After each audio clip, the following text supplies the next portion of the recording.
Bonjour mes chers élèves, donc aujourd'hui on va voir un exercice avec la correction concernant la physique nucléaire.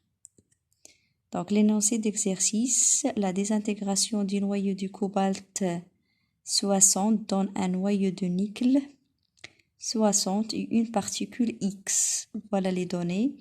La masse du nickel, la masse du noyau du cobalt, la masse du noyau du nickel, la masse de l'électron, la masse du proton, la masse du neutron. Toutes ces masses sont en la masse d'unité ou bien l'unité de masse atomique mu.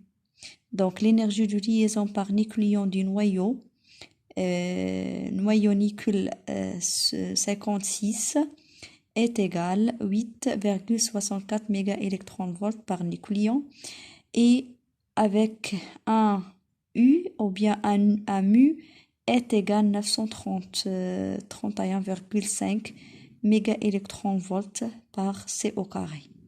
Donc, première question, identifier la particule X, puis déterminer le type de désintégration du cobalt 60. Deuxièmement, calculer en mégaélectronvolts l'énergie libérée, E libérée au cours de cette désintégration.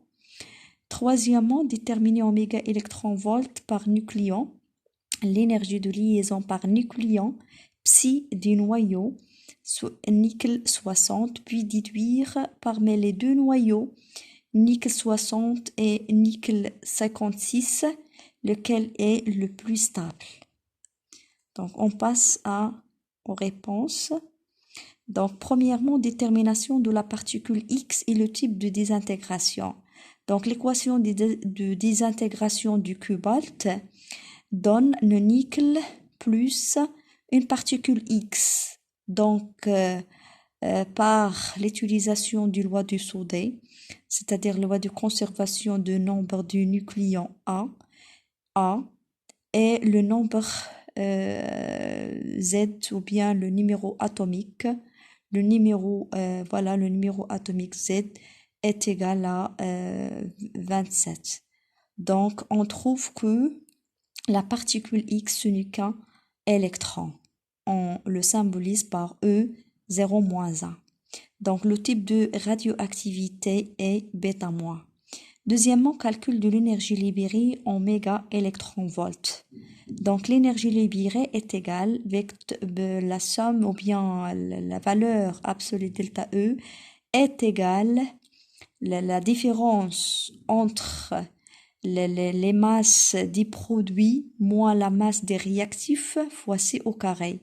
Donc, l'expression générale est égale à delta M fois C au carré. Avec delta M, ce n'est que la différence entre les masses des produits moins masse réactifs fois C au carré. Si on a directement l'énergie de liaison, on fait delta E, L, et ce n'est que E est la somme des énergies de liaison des réactifs moins la somme des énergies de liaison des produits.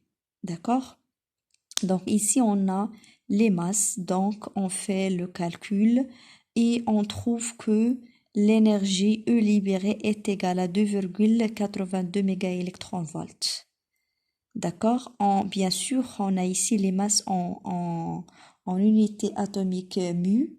Donc, on a ici mu. Donc, on remplace mu par sa valeur. On trouve que l'énergie E, EL, ou bien E, est égale à 2,82 mégaélectronvolts. Troisièmement, déterminer de l'énergie de liaison par nucléon du noyau, nickel 60. Donc, par définition, énergie de liaison par nucléon, ce n'est que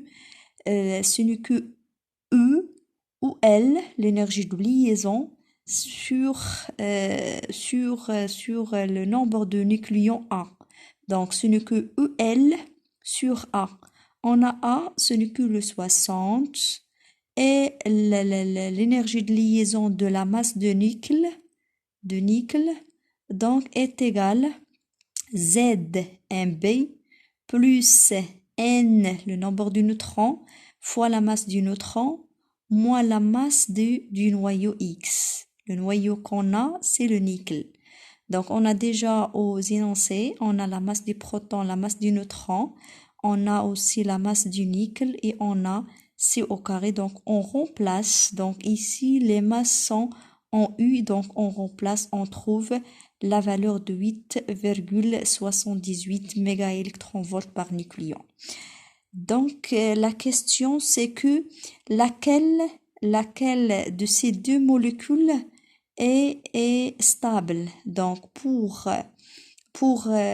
déterminer laquelle des molécules ou bien des noyaux est plus stable, le nickel 60 ou bien le nickel 56, elle peut juste comparer l'énergie de liaison par nucléon de ces deux noyaux et le noyau le plus stable qui a l'énergie de liaison par nucléon le plus grande, d'accord? Donc, la plus élevée ou bien la plus grande. Donc, on a énergie de liaison par nucléon pour le nickel 60 est égal à 8,78 mégaélectronvolts par nucléon et l'énergie de nickel 56 est égale à 8,64 mégaélectrons par nucléon, donc ce qui montre que le noyau nickel 60 est le plus stable que le noyau nickel 56. Donc, merci pour votre attention.